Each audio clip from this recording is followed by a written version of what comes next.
Welcome to the 2021 Miriam Aaron Roland Volunteer Service Prize. Thank you for being here for this special celebration. My name is Luke Terra, and I'm an Associate Director at Stanford's Haas Center for Public Service. We'd like to start our event with a recognition that Stanford sits on the ancestral and unceded land of the Muwekma Ohlone tribe. This land was and continues to be of great importance to the Ohlone people. Consistent with our values of community and diversity, we have a responsibility to acknowledge, honor, and make visible the university's relationship to Native peoples. It's an honor to gather with you to present the Miriam Aaron Roland Volunteer Service Prize, which annually recognizes a faculty member who engages students in integrating academic scholarship with significant and meaningful volunteer service to society. At a time when our nation and world needs visionary leadership, we are gathering today with two leaders who have contributed so much to integrating academic scholarship with volunteer service to society, Miriam Roland and Professor David Cohen. Miriam Roland established the Roland Prize in 2001 as part of her 50th Stanford reunion. The award, first officially given in 2004, has been unique at Stanford for its focus on the significant role that public service by faculty can play in benefiting students, communities, and the faculty themselves. Through her thoughtful philanthropy, Miriam has played an instrumental role in setting Stanford on a course to embed service more deeply into the academics and culture of the university. Thank you to Miriam for being with us today. And we are delighted to celebrate and recognize this year's Roland Prize recipient, David Cohen, the WSD Honda Professor in Human Rights and International Justice, Professor of Classics, and Director of the Stanford Center for Human Rights and International Justice, formerly the Honda Center. David is a leading expert in human rights, international law, and transitional justice, as well as one of the world's leading social and legal historians of ancient Greece. Students in his classes benefit from hearing his firsthand experiences, participate in research and summer internships in communities in Southeast Asia and other parts of the world, and often go on to work in the field of human rights. We'll hear from some of David's students later in the program. I would also like to acknowledge past recipients of the Roland Prize and thank them for attending, as well as the many other faculty members doing critically important work to connect their classroom teaching to the broader community through Cardinal courses. Together, we are shifting the culture to make service a distinctive feature of a Stanford education and to accelerate solutions to the pressing challenges facing our local communities, nation, and the world. Now, I'd like to introduce Deborah Satz to say a little bit more about our awardee.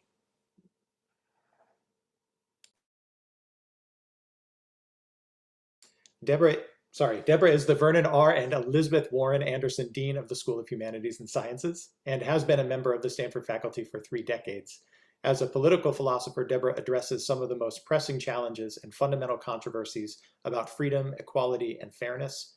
Her enduring commitment to ethical inquiry and rigorous thought has shaped and continues to inform everything from her research and teaching to her leadership roles and daily life. She herself is a past winner of the Miriam Aaron Roland Prize, and we're delighted to have her back here today. It's my honor to introduce Deborah Satz. Thanks, Luke. Thanks for all you do. Thanks, of course, to Miriam for this, giving us this occasion to honor our amazing faculty, and thank all of you for attending. I'm really delighted that I have the opportunity to celebrate David Cohen. As you heard a bit of from Luke, I just want to point out that David is a really unusual scholar with an unusual trajectory. And as I read it, his career has had at least 2 chapters, although there's some overlap between those chapters. So take chapter 1, David emerges as one of the world's leading social and legal scholars of ancient Greece. He writes on sexuality in the ancient world, and I want to single out his 1995 book, Law, Violence, and Community in Classical Athens, which looks at law's role in at least ameliorating some aspects of violence, although not, as we know, eliminating violence. His research shifts somewhat in the 1990s. It certainly shifts in time with a project that's incredibly important both to scholars and to communities who are dealing with traumatic events, genocides, deportations, civil wars. And he begins a project to collect the records of national war crimes programs in about 20 countries. So again, incredibly important. This is the beginning of chapter 2.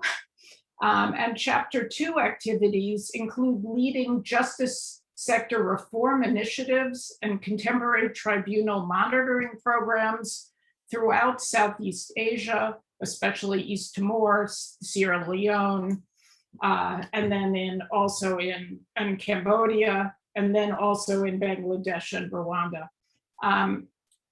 One common thread is that his incredible research skills persist between chapters 1 and 2, and he takes his scholar's mind to work on some really pressing and fundamental problems in our world. He came to Stanford after founding the War Crimes Center at UC Berkeley. And in a brilliant move, my predecessor, Richard Saller, recruited David here, where he transformed the War Crimes Center into what was initially a Honda Center on Human Rights, and now is the Center for Human Rights and International Justice. And this is amazingly important to us. Human rights are really the most powerful language we have in the world today, and the most common language for articulating the claims of humanity. Every person's status as a member of the human moral community. And before David came to Stanford, we had no program in human rights in the School of Humanities and Sciences, despite the incredible importance of this topic and enormous student interest. And since he's arrived, David helped establish a successful minor in undergraduate human rights. He leads the Center of Human Rights important research projects, and he teaches multiple classes on slavery, on human trafficking, on transitional justice, as well as classes on human rights. And you could count before David came the number of courses with human rights in the title in the School of H&S, and maybe it was one, probably it was zero. So this has been incredibly important, and he's transformed the lives of so many of our students, both on the undergrad level particularly, but also scholars at all levels in the university, to make human rights a serious engagement, a serious subject for them to engage with. Beyond Stanford, he's a major voice from the Academy on issues of human rights, especially in Southeast Asia. He's been at the forefront of developing legal infrastructures to support societies in avoiding human rights violations. He directs a summer institute in international humanitarian law and human rights, which is held in Southeast Asia every year in partnership with a local institution. And I want to say one thing I really like is sometimes when Stanford engages globally, it does it in a more top-down way. And one thing I really appreciate about the way David engages is he engages with actors on the ground in a more bottom-up collaborative way. The Roland Prize recognizes faculty who bring their knowledge into the world to solve problems and to serve communities. And in nominating him for this prize, his colleagues and his students note numerous ways in which he bridges scholarship and public service. So our former dean, Richard Saller, wrote, and I quote, "David places great emphasis on the need for academic grounding of advocacy work. In his view, it's essential that the students not just be well-meaning, but also well-informed about the legal complexities of human rights issues." And as I say, chapter 1 and chapter 2, that scholars' commitment, right, to detail and to figuring out what works, what happens, it continues. David's colleague at the Center for Human Rights, Senior Program Manager Jesse Bruder, wrote, and I quote, "It's worth noting that David's mission aligns neatly with the university's new long-range plan of engagement beyond our university.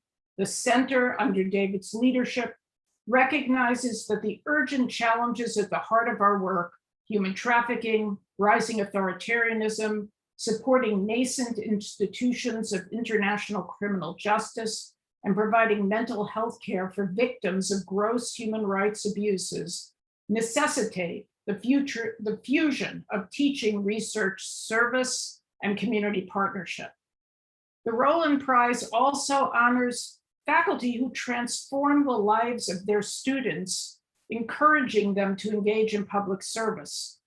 For students, participation in David's classes sparks a passion for work in human rights.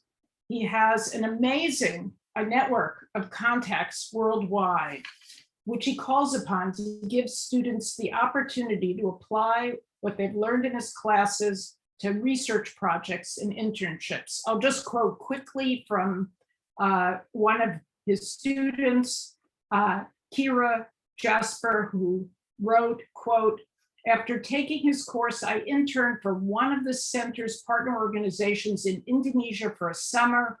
Since that summer, I've had the privilege of working closely with David and other judicial reform and human rights related projects in Indonesia, and he's been my biggest supporter and most important mentor for me, both at and beyond Stanford."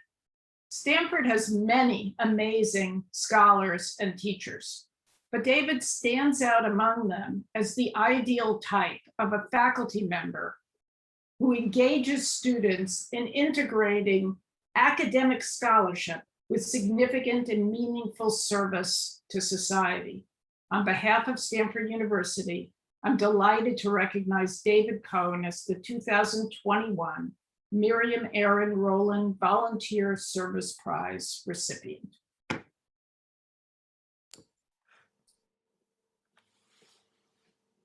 Thank you, Deborah. As we've heard, in addition to the many contributions as a teacher and as a scholar, David Cohen has encouraged the next generation of engaged scholars through providing guidance and mentorship and facilitating service experiences for students. We now have the chance to hear from two of these folks, current student Kira Jasper and alumna Anjali Kata. Please join me in welcoming them to offer a few words. Thank you so much, Luke. I'm really honored to have the opportunity to speak about the impact that David has had on my life and Stanford trajectory, as I know he has impacted generations of students even far beyond the farm. David is an incredible mentor for a multitude of reasons, but when I reflect on my experience working with David over the past 3 years, there are two specific ways that he works with students that I think make him unique and reflect the character of the Miriam Roland Prize. First, David prioritizes nurturing student potential and passion, helps students to fill the knowledge gaps that they might have to achieve more than they previously could imagine, and has seen my potential and the potential of my peers before we even see it in ourselves. When I first met David at his office at the GSB Coupa during my freshman year to talk about an internship that the Center for Human Rights and the King Center were hosting in Jakarta, I admittedly felt a little bit lost as he detailed the various human rights institutions that Indonesia has and issues in interpreting Indonesia's blasphemy laws. And although I didn't know a lot about Indonesian law or judicial reform measures before participating in the internship, I did mention at the end of that conversation that I had gone to Indonesia before and was interested in learning Bahasa Indonesia at some point. And I think he responded very elatedly because finally, after decades of working in East Timor and in Indonesia, one of his students was interested in learning Bahasa Indonesia. And from that first internship in Jakarta in 2018 to the many projects that I've had the fortune of working with David on business and human rights, to working with the IIMM, he has really supported me to learn more about Indonesian law and ultimately returned to Indonesia last year to learn Bahasa Indonesia. And this is the kind of support that he has given students from all across the United States and the different universities that he has worked with, and especially at Stanford. Second, David treats everyone that he works with respect and as equals. This year, I've had the opportunity to work with him and two other undergraduates on a project studying Ethiopia's legal pluralist and federalist system.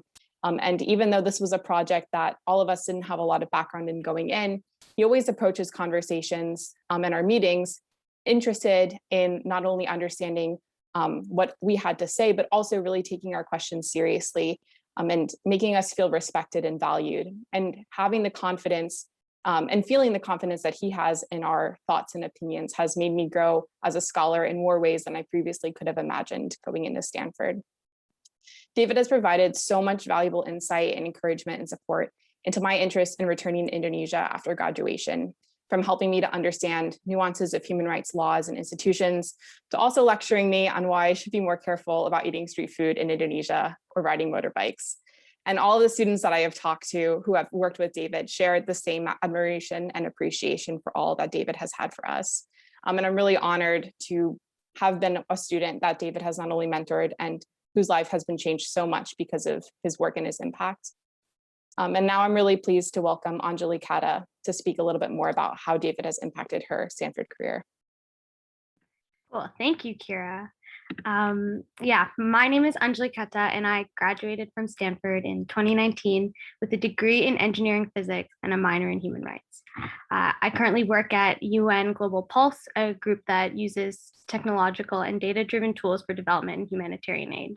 Without David, I wouldn't be working here. David was key in affirming that I could be interested in science and engineering, but still work towards the human rights and social justice causes I cared about. I met David through minoring in human rights and was a student in one of his classes. But to me and many others at Stanford and beyond, David is so much more than a professor. He is a mentor, and most importantly, he is a great friend. There are very few professors like David. He goes out of his way to guide students, and I've never met another person so generous with their time, despite what seems like a billion other commitments. There are also very few professors who still have the sleeping habits of college students, and some of the funniest encounters with David are when you submit something at 3 a.m. and he promptly responds. When young prospective human rights minors ask me for advice, I always tell them to speak to David because he will always have some sage wisdom and you'll become a part of the welcoming and wonderful human rights community at Stanford. I remember fondly the afternoons at Coupa Cafe, where David would speak to what felt like 100 students in one afternoon. And over the years, I've become good friends with many of the other students that frequented the famous Coupa afternoon office hours, like Kira. David embodies what it means to be a mentor. He connects people together and finds meaningful projects for them to work on. He also always knows someone somewhere and will think of ways that projects, ideas, and people fit together. When I traveled in Southeast Asia, David had someone I could meet in almost every country I visited. Personally, David has been responsible for so much of my growth in the last couple of years. His unwavering commitment to justice has inspired me to work on issues I care about while exploring all the different approaches available. David is also the reason my mother let me travel for 8 months in Southeast Asia after I graduated. He told her that he'd done something similar in Europe and that I would be just fine and would learn so much more about the world than in a regular office job. He was right.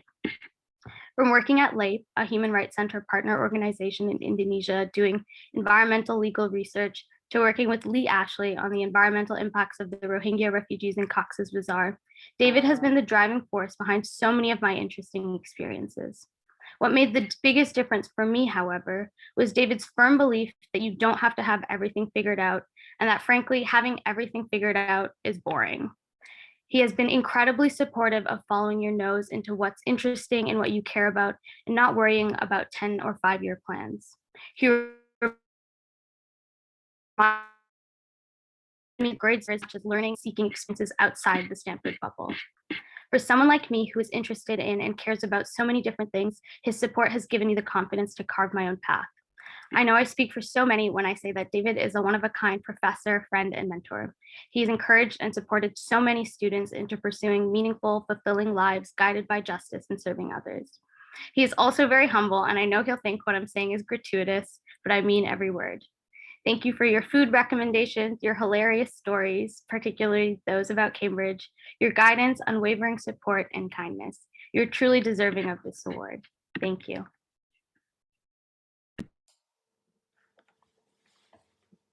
Thank you, Kira and Anjali. I would now like to invite Deborah Stipek, Faculty Director of the Haas Center for Public Service, to present the award. David, we're so grateful to you for your leadership and for being such a valued teacher and mentor to so many students over the years. So for your exemplary work in involving Stanford students in integrating academic scholarship with meaningful service, it's my great honor to virtually present you with this award. I wish it wasn't virtual because it would be so nice to all be in a room together. But it is what it is. So I just want to say congratulations on being named the 2021 recipient of the Miriam Aaron Roland Volunteer Service Prize. And we'd now like to hear a few words from you if you're willing to share.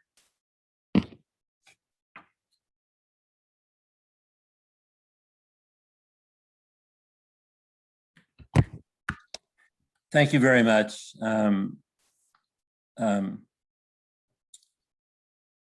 it's odd, you know, that you spend 40 years of a career, you know, standing in front of groups of students in classrooms and colleagues in conferences and judges and prosecutors around the world in training sessions, and then something like this happens, and you sort of feel like you really know what to say. But the first thing I have to say is thank you to all of you who made this possible.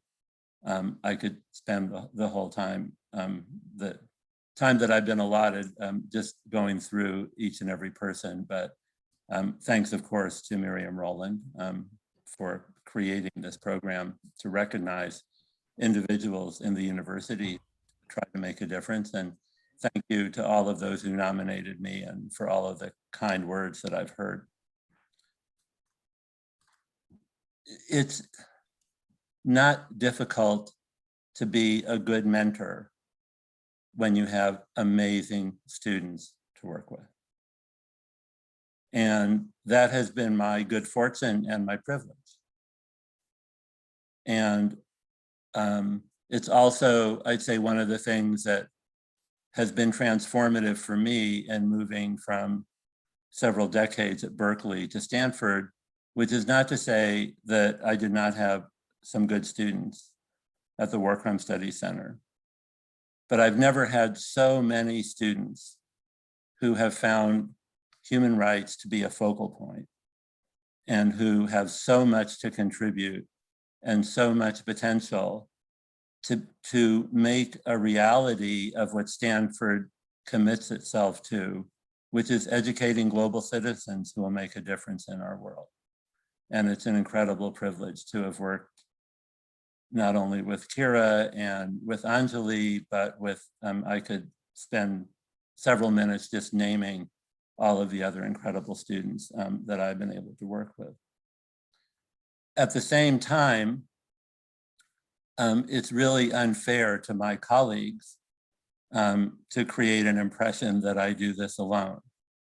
And so having the support of the amazing team that I have at the center and individuals associated with the center, Penelope and Jesse and Steve and Beth Van Skak at the law school and others, is instrumental to being able to do what we do.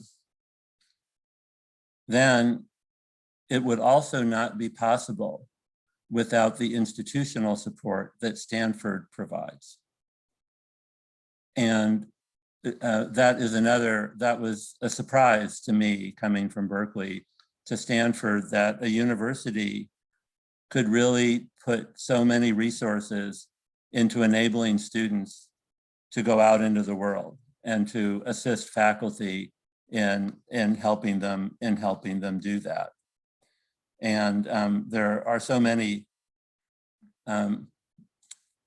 individuals and entities on campus that deserve the credit for that, beginning, of course, with Deborah Satz and the support that our center receives from her and humanities and sciences, extending to the King Center and the Haas Center that provide those summer internships of the kind that Anjali and Kira and many other students have benefited from.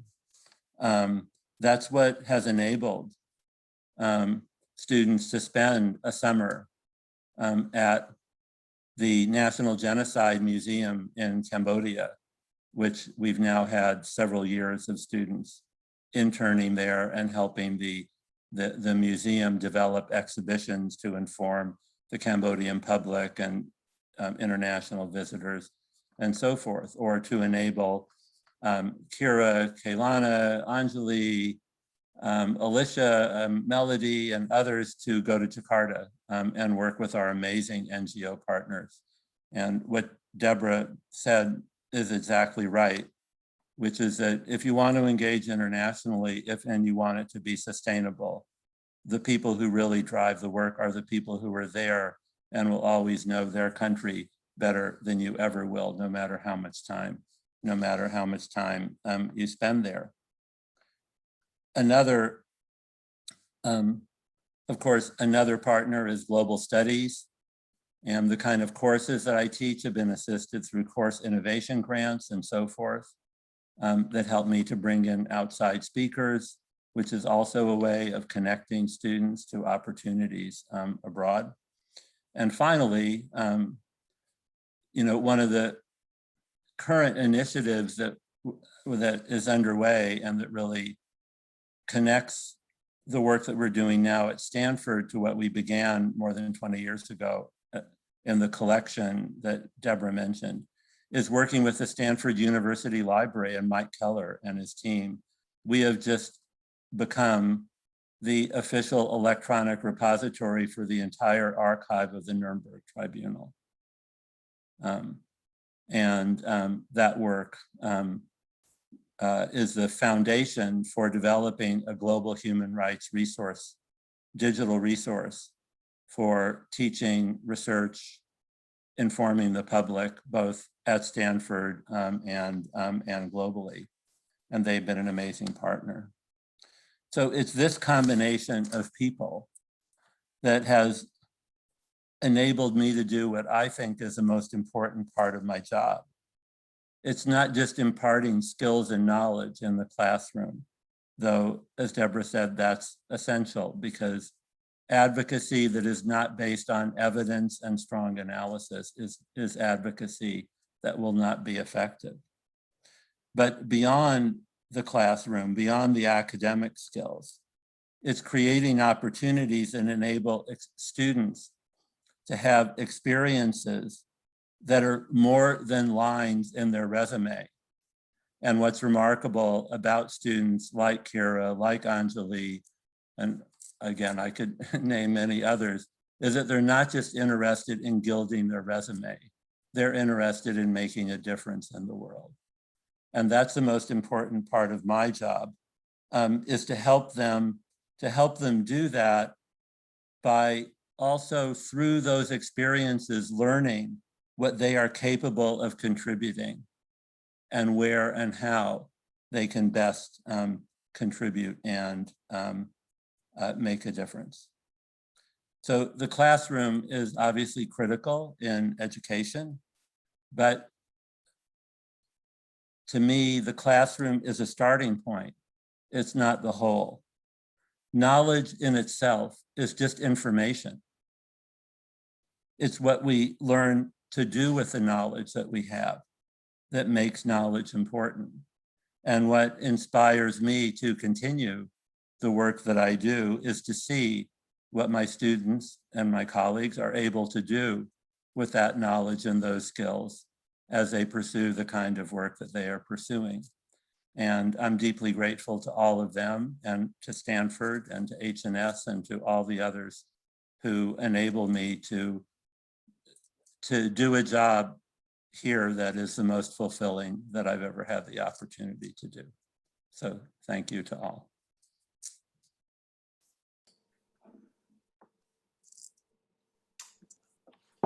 Thank you, David, for those inspiring words, and I hope you hear the claps that are happening behind lots of muted microphones around the room. And congratulations again on your well-deserved award. I'd like to thank all of our presenters for sharing their thoughts today. You will see in the chat an opportunity to send your own congratulatory message. So please take advantage of that. Thanks also to our guests for joining us for this special celebration of David Cohen and his transformative teaching, scholarship, and mentorship. We wish all of you a wonderful afternoon.